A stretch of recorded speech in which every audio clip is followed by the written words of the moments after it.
Hello बच्चों, कैसे हैं आप लोग। एक बार फिर स्वागत है आपके अपने चैनल सिंह सर पर, जहां पे आपको मिलता है ढेर सारे सवालों का जवाब। आइए हम चलते हैं अपने टॉपिक की तरफ। आज हम पढ़ेंगे परमाणु की संरचना, स्ट्रक्चर ऑफ द एटम। इसको पढ़ने से पहले थोड़ा सा आपको हम फ्लैशबैक में ले चलते हैं, जहां पे आपको हम बताए थे मैटर, पदार्थ।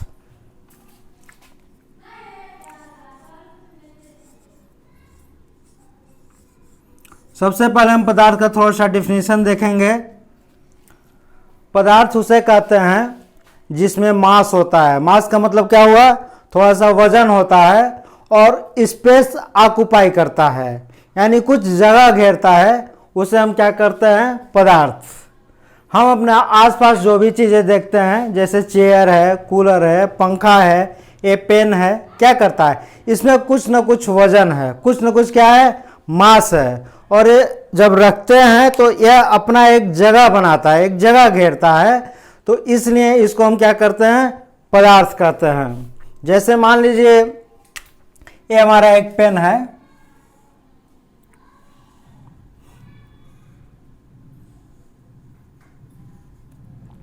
इसको यदि हम किसी टेबल पर रखें तो उसके लिए हमको एक जगह बनाना पड़ेगा। मेज पर अपना एक निश्चित जगह घेरेगा और इसमें क्या है, वजन है, इसका क्या है, द्रव्यमान है। तो जिसमें वजन होता है, कुछ ना कुछ क्या होता है, वेट होता है, मास होता है। क्या होता है, मास होता है। और क्या करता है, स्पेस ऑक्युपाई करता है। क्या करता है, स्पेस ऑक्युपाई करता है, जगह घेरता है। उसको हम पदार्थ कहते हैं। अब बात आती है पदार्थ किनसे मिलकर बना हुआ है। आज से 500 BC, 500 BC में भारतीय मूल के एक महर्षि, कणाद नाम जिनका था, क्या नाम था, कणाद।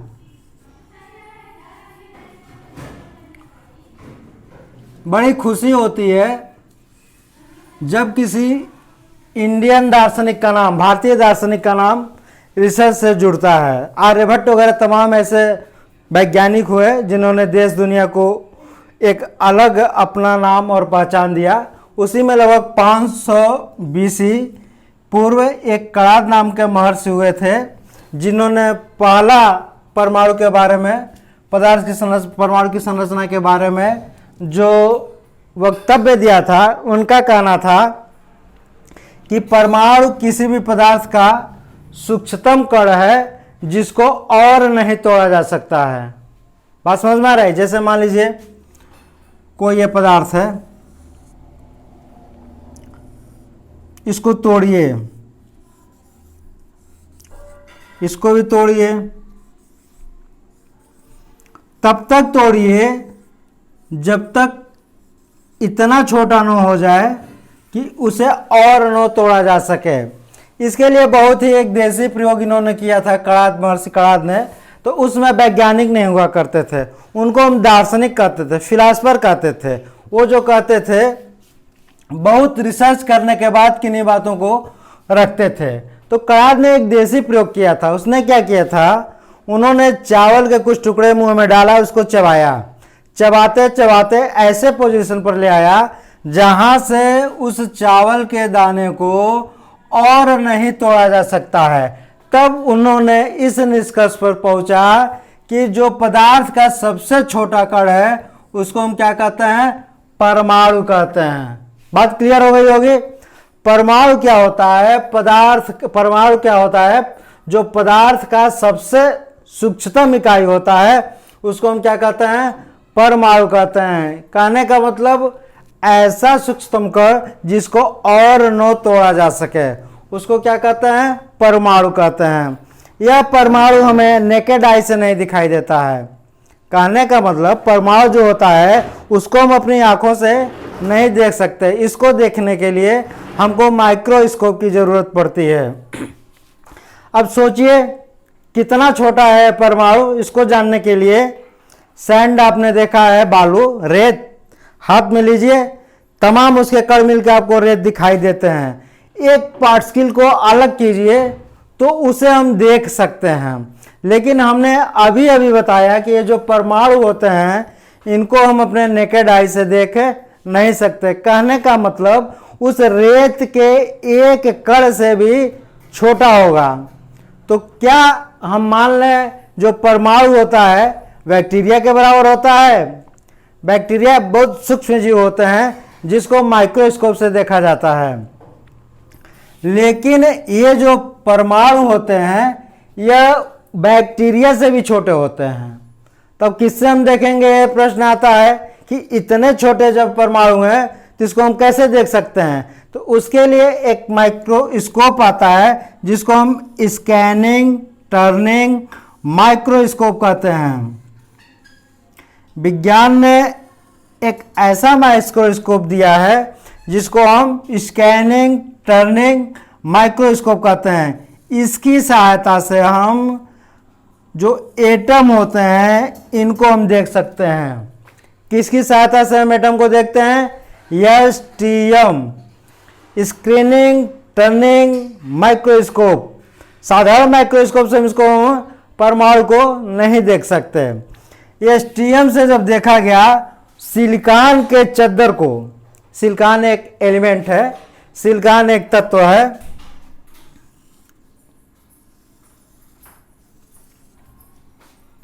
सिलिकॉन के एक पतले चादर को जब एसटीएम से देखा गया तो इस तरह की कुछ संरचना उसमें दिखाई दी। स्फेरिकल गोलाकार। कहने का मतलब एसटीएम से देखने के बाद ये पता चला कि जो हमारे एटम होते हैं वो किस आकार में होते हैं? गोलीय आकार में होते हैं। किस आकार में होते हैं? गोलीय आकार में होते हैं, गोलाकार होते हैं। अब बात समझने का प्रयास करेंगे। यदि हमारा एटम गोलाकार होता है तो इसको मापते कैसे हैं? कैसे इसको नापेंगे कि क्या साइज है इसका? मान लीजिए कोई स्फेरिकल चीज है, इसको नापने के लिए हम क्या करते हैं? इसके रेडियस को ज्ञात करते हैं। इसके सेंटर से सरकमफ्रेंस जो होता है, जिसको हिंदी में हम परिधि कहते हैं, इसके बीच की दूरी को जो निकालते हैं उसको हम रेडियस कहते हैं। It represented by R. बात हमारी समझिएगा। जब किसी गोले को नापने का प्रयास करते हैं तो इसके रेडियस को निकालते हैं। यह रेडियस कैसे निकलता है? इसके सेंटर से लेकर इसका जो परिधि होता है, सरकमफ्रेंस जो होता है, उसके बीच की दूरी को निकालते हैं। उसको हम क्या कहते हैं? रेडियस कहते हैं, त्रिज्या कहते हैं। उसी तरह से एटॉमिक रेडियाई निकालते हैं। क्या करते हैं? एटॉमिक रेडियाई के माध्यम से हम परमाणु के आकार की गणना करते हैं। एटॉमिक रेडियाई क्या है इसको समझने का प्रयास करेंगे। एटम के यहाँ जो बीच में होता है इसका नाभिक होता है। क्या होता है? नाभिक होता है। इस नाभिक से लेकर ये जो बाहरी ऊर्जा एक ही ऊर्जा स्तर में बने होते हैं। आगे हम आपको बताएंगे कि एटम में विभिन्न ऊर्जा स्तर यानी विभिन्न कक्षाएं होती हैं जिनको ऊर्जा स्तर भी बोलते हैं। तो इस न्यूक्लियस नाभिक से लेकर और बाहरी जो ऊर्जा स्तर होता है उसके बीच की जो दूरी होती है उसको एटॉमिक रेडियाई बोलते हैं। क्या बोलते हैं? एटॉमिक रेडियाई बोलते हैं। इसी को नापते हैं जिससे हमको पता चलता है कि हमारा जो एटम होता है किस रेडियस का है। क्लियर हो गई? अब इतने सूक्ष्म जब एटम होते हैं तो भाई हम किससे नापेंगे इसको? दूरी के तो बहुत मात्रक होते हैं। जैसे मान लीजिए हमारे सामने मेज रखा हुआ है, कितनी दूरी है? तो बोल देंगे 4 मीटर की दूरी है। हमारा घर से स्कूल कितनी दूरी है? तो उसको किलोमीटर में नाप लेते हैं।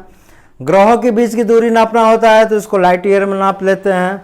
लेकिन इस रेडियाई जो एटॉमिक रेडियाई है इसको कैसे मापेंगे? इसके लिए तो बहुत सूक्ष्म मात्रक की जरूरत पड़ेगी, बहुत छोटे यूनिट की जरूरत पड़ेगी। तो इसको हम मापते हैं नैनोमीटर में। किस में नापते हैं? नैनोमीटर में। नैनोमीटर।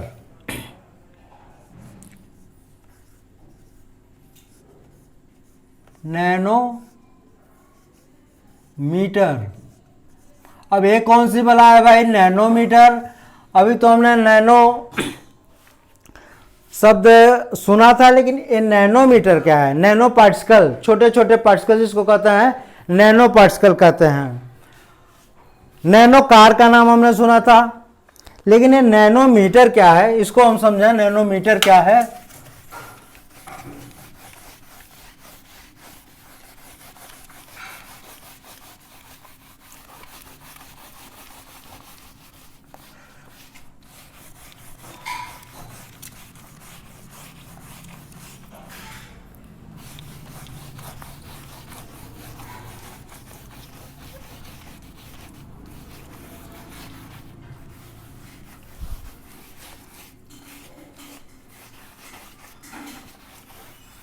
ये नैनोमीटर भला क्या चीज़ है, इसको समझने का प्रयास करेंगे। नैनो पार्टिकल हमने देखा, नैनो कार का हमने नाम सुना था, लेकिन नैनोमीटर क्या है इसको देखें। 1 नैनोमीटर बराबर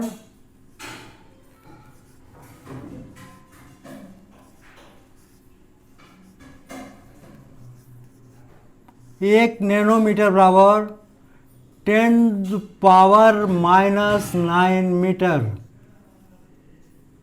क्लियर? 1 नैनोमीटर बराबर होता है 10⁻⁹ मीटर। इसको ऐसे लिख सकते हैं, 1 नैनोमीटर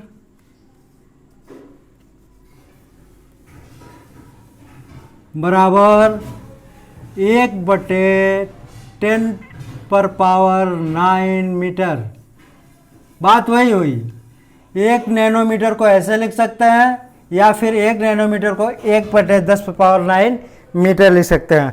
अब 10⁹ का क्या मतलब? जैसे मान लीजिए 1 मीटर ये है, एक हमारा स्केल होता है जो अंतर्राष्ट्रीय स्तर पर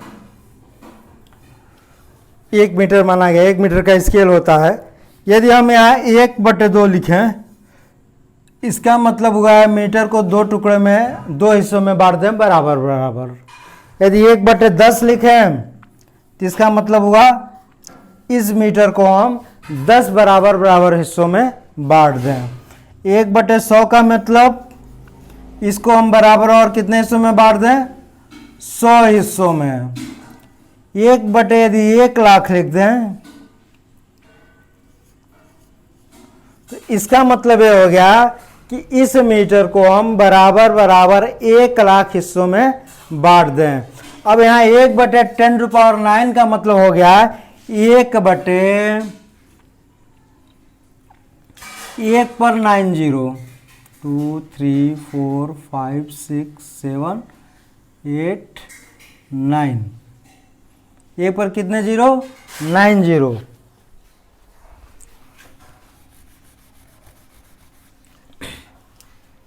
वन 2 3 4 5 6 7 8 और 9। 10⁻9 का मतलब हो गया 1/10⁻9 का मतलब 1 पर 9 जीरो। इतने हिस्सों में कितने इकाई, दाई, सैकड़ा, हजार, 10 लाख, 10 लाख, करोड़, 10 करोड़, अरब। यानी 1 मीटर को यदि 1 अरब हिस्से में हम बांट दें, उसको हम कहते हैं नैनोमीटर। कितना छोटा हिस्सा होगा आप खुद अंदाजा लगा सकते हैं। तो जो एटम का एटॉमिक रेडियाई होता है, न्यूक्लियस से लेकर बाहरी जो ऊर्जा स्तर होता है, इसके बीच की दूरी को, रेडियस को किससे मापते हैं? नैनोमीटर। अब नैनोमीटर आपको क्लियर हो गया होगा। तो अभी तक आपने देखा कि परमाणु किसे कहते हैं? पदार्थ का वह सूक्ष्मतम कोण जिसे न तोड़ा जा सके उसको हम क्या कहते हैं? परमाणु कहते हैं। ये कितना छोटा होता है इस पर हमने डिस्कस किया। आगे देखते हैं, इसके थोड़ा सा इतिहास के बारे में हम जानने का प्रयास करेंगे। परमाणु के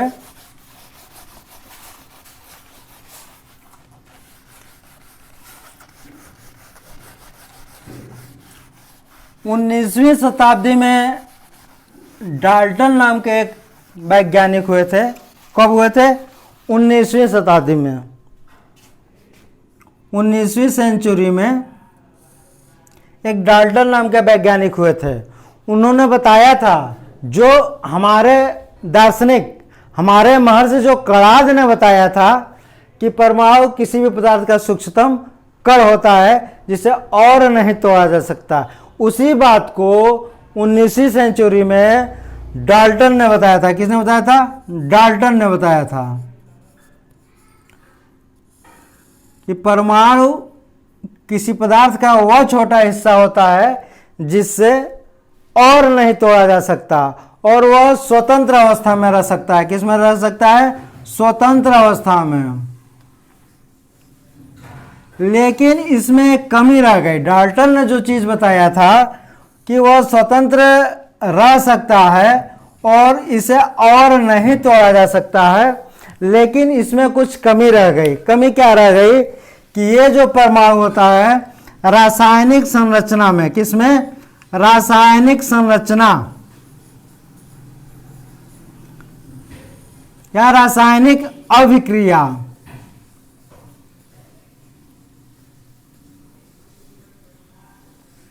रासायनिक अभिक्रिया में इस परमाणु का, उस एटम का क्या रोल है, इसको समझाने में वह असफल रहे। बता तो दिया कि सूक्ष्मतम कण होता है या स्वतंत्र अवस्था में रह सकता है, लेकिन रासायनिक अभिक्रिया में इस एटम का क्या रोल है, कैसे काम करता है, इसको समझाने में क्या रहे? असफल रहे। हालांकि बहुत दिनों तक डाल्टन का परमाणु मॉडल ही चलता रहा, लेकिन 20वीं सेंचुरी आते आते, ध्यान समझिएगा हमारा, ये तो 19वीं सेंचुरी की बात रही। 20वीं सेंचुरी आते आते इस डाल्टन के परमाणुवाद का खंडन कर दिया गया। किसने किया? उस समय के जो वैज्ञानिक थे 20वीं शताब्दी के, फैराडे। किसने? फैराडे, क्रूक्स,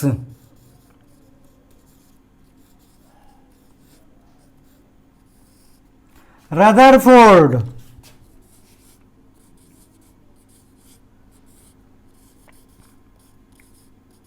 ध्यान से समझिएगा।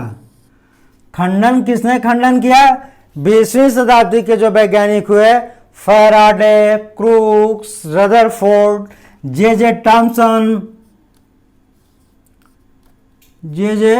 थॉमसन। 20वीं सदी के जब एक साइंटिस्ट आए तो इन्होंने डाल्टन के परमाणुवाद जो है, परमाणु मॉडल जो है, इसको रिजेक्ट करते हुए अपनी नई अभिकल्पना, अपना नया प्रयोग दिया। वो प्रयोग क्या था? इन्होंने बताया कि ठीक है, परमाणु पदार्थ का सबसे छोटा कण है, लेकिन डाल्टन ने कहा था यह स्वतंत्र अवस्था में रहता है, इसको तोड़ा नहीं जा सकता। लेकिन 20वीं शताब्दी के वैज्ञानिकों का कहना है नहीं, ये जो परमाणु होते हैं इसको और सूक्ष्म कणों में तोड़ा जा सकता है। कहने का मतलब परमाणु के कुछ अवयवी कण होते हैं, यानी परमाणु कुछ और पार्टिकल से मिलकर बना होता है, जिसको हम कहते हैं इलेक्ट्रॉन। क्या कहते हैं? इलेक्ट्रॉन। देखिए यहां लिखा हमने, इलेक्ट्रॉन। दूसरा कण क्या है पाया जाता है इसमें? प्रोटॉन। और तीसरा कण क्या पाया जाता है? न्यूट्रॉन। कहने का मतलब जो अब तक हम जानते थे परमाणु सूक्ष्मतम कण है जिसको और तोड़ा नहीं जा सकता, लेकिन 20वीं शताब्दी तक आते आते यह सिद्ध हो गया, यह प्रूफ हो गया कि इसको हम तोड़ सकते हैं इलेक्ट्रॉन, प्रोटॉन और न्यूट्रॉन में। अब देखें ये इलेक्ट्रॉन क्या है, प्रोटॉन क्या है और न्यूट्रॉन क्या है। इलेक्ट्रॉन को देखें,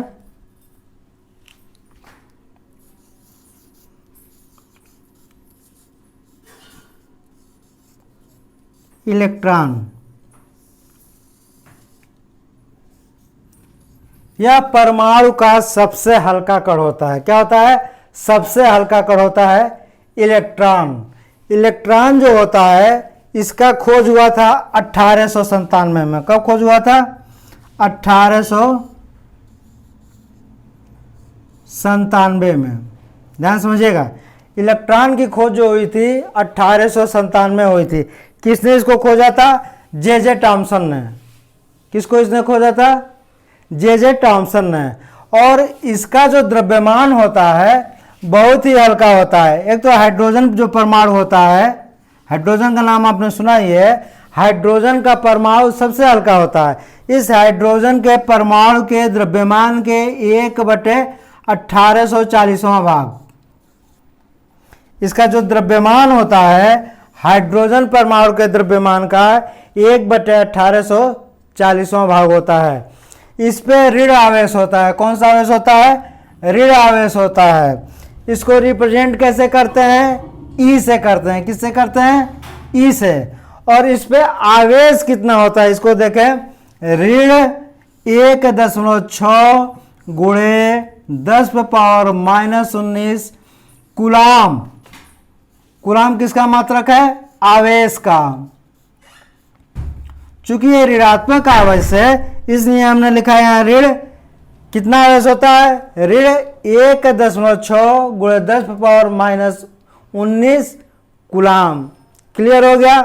कब खोज हुआ, किसने खोजा इसको, इसका द्रव्यमान क्या होता है, ये चार्ज क्या होता है और इस पर कितना चार्ज होता है, इसको हमने देखा। अब बारी आती है प्रोटॉन की। प्रोटॉन देखें,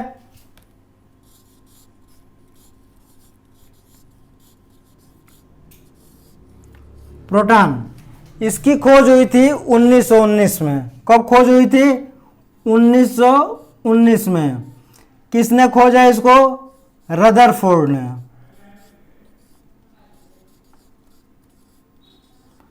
इस पर धनात्मक आवेश होता है। कौन सा आवेश होता है? धनात्मक आवेश होता है। इसको रिप्रेजेंट किससे करते हैं? पी से करते हैं। इसका आवेश का मान कितना होता है? तो 1.6 गुणे 10⁻⁻19। ध्यान समझिएगा, यहाँ पे भी इसका आवेश है -1.6 गुणे 10⁻⁻19 कूलाम। यहाँ प्रोटॉन है। अंतर क्या है? यहाँ पे ऋण लगा हुआ है, चूंकि ऋणात्मक आवेश है और प्रोटॉन क्या है? धनात्मक आवेश है, इसलिए इसके पहले यहाँ पे ऋण नहीं लगा हुआ है। तो इसका क्या हो गया? प्रोटॉन पे कितना आवेश होता है? 1.6 गुणे 10⁻⁻19। आवेश का मात्रक क्या होता है? कूलाम। क्या होता है? कूलाम। ठीक। अब बात करते हैं हम न्यूट्रॉन की।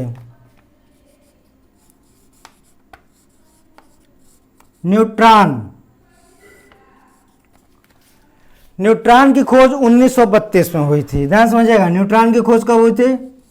1932 में। इसको किसने खोजा था? न्यूट्रॉन को चैडविक ने। किसने खोजा था? चैडविक ने।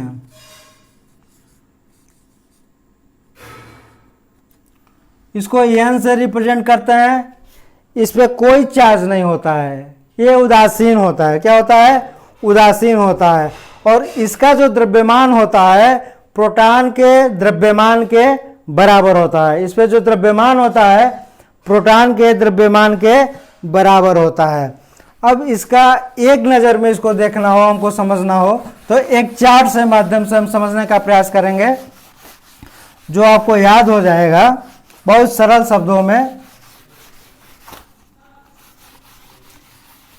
एक चार्ट बनाते हैं हम, इसका तुलनात्मक अध्ययन करते हैं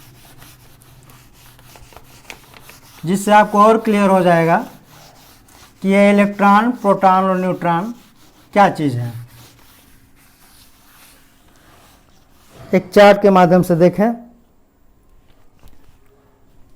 सबसे पहले देखें, हम लिखते हैं मूल कण। मूल कण। अब तक जो आपने पढ़ा इलेक्ट्रॉन, प्रोटॉन और न्यूट्रॉन को, उसकी ब्रीफिंग कर रहे हैं, उसका सारांश एक नज़र में उसको कैसे याद कर सकते हैं। प्रतीक,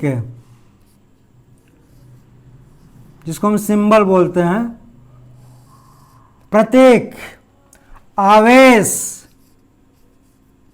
चार्ज, द्रव्यमान, खोजकर्ता।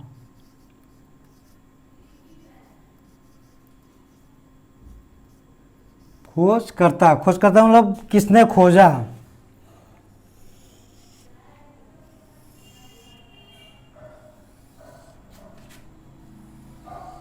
वीडियो थोड़ा लंबा हो रहा है, हम चाह रहे हैं कि टॉपिक का समाप्त कर दें। मूल कण इलेक्ट्रॉन,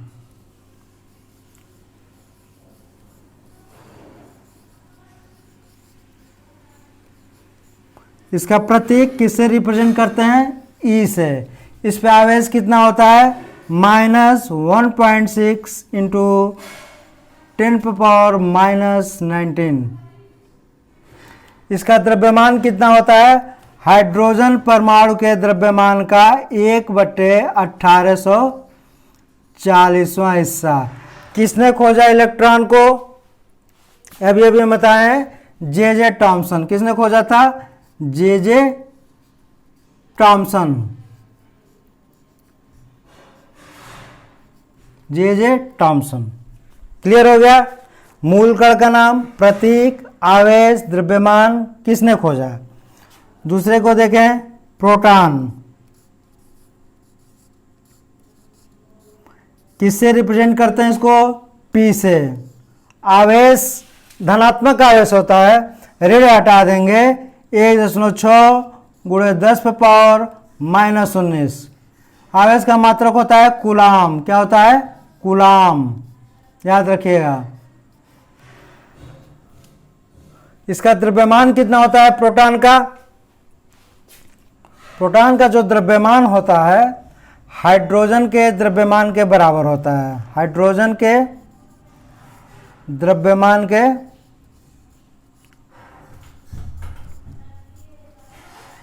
बराबर होता है। और इसको खोज किसने किया था प्रोटॉन को? रदरफोर्ड। किसने खोज किया था? रदरफोर्ड। रदरफोर्ड। अब बारी आती है इलेक्ट्रॉन हो गया, प्रोटॉन हो गया, न्यूट्रॉन की। किससे रिप्रेजेंट करते हैं? यन से। ये विद्युत उदासीन होता है, इस पर कोई चार्ज नहीं होता है। इसका जो द्रव्यमान होता है प्रोटॉन के द्रव्यमान से थोड़ा अधिक होता है। प्रोटॉन के द्रव्यमान से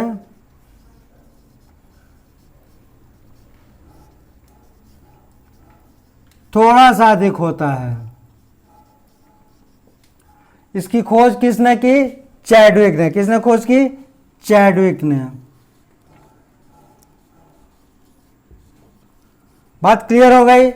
मूल का electron, it represented by E. इसका आवेश देखें, द्रव्यमान देखें, किसने खोजा? Proton P. इसका आवेश, द्रव्यमान किसने खोजा? Neutron, represented by N. ये विद्युत आवेश इस पे उदासीन होता है, शून्य होता है।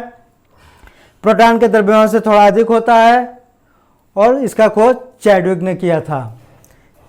इसका खोज किसने किया ये जानने के लिए हम थोड़ा सा एक छोटा सा सरल शब्दों में आपको बताने का प्रयास करेंगे। एक टेक्निक है ईट। लिखिए ईट प र ना चो। ध्यान समझेगा। ई फॉर इलेक्ट्रॉन। इलेक्ट्रॉन को किसने खोजा? टॉमसन ने। किसने खोजा? टॉमसन ने। टॉमसन का मतलब जे टॉमसन। किसने खोजा? जे टॉमसन। क्लियर? पो का मतलब प्रोटॉन। पो का मतलब प्रोटॉन। रो से हो गया रदरफोर्ड। क्या हो गया? रदरफोर्ड। किसने खोजा इसको? रदरफोर्ड ने। ना का मतलब, यन का मतलब न्यूट्रॉन। क्या? न्यूट्रॉन। चो का मतलब हो गया चैडविक। किसने खोजा इसको? चैडविक ने। क्लियर? एक शॉर्ट फार्मूला हमने बनाने का प्रयास किया है जिससे आपको ये भूलने न पावे। इसके साइंटिस्ट किसने इसको खोजा था? ईट पर नाच। E for electron, T for Thomson, J Thomson, पर पे आइए पो फॉर प्रोटॉन, रो का मतलब रदरफोर्ड और नाच पे आइए नो का मतलब न्यूट्रॉन और चो का मतलब चैडविक। न्यूट्रॉन को चैडविक ने खोजा, प्रोटॉन को रदरफोर्ड ने खोजा और इलेक्ट्रॉन को जे टॉमसन ने खोजा। आज का टॉपिक हमारा यहीं पे समाप्त होता है। पुनः हम अगले दिन एक नए टॉपिक के साथ, तब तक के लिए धन्यवाद।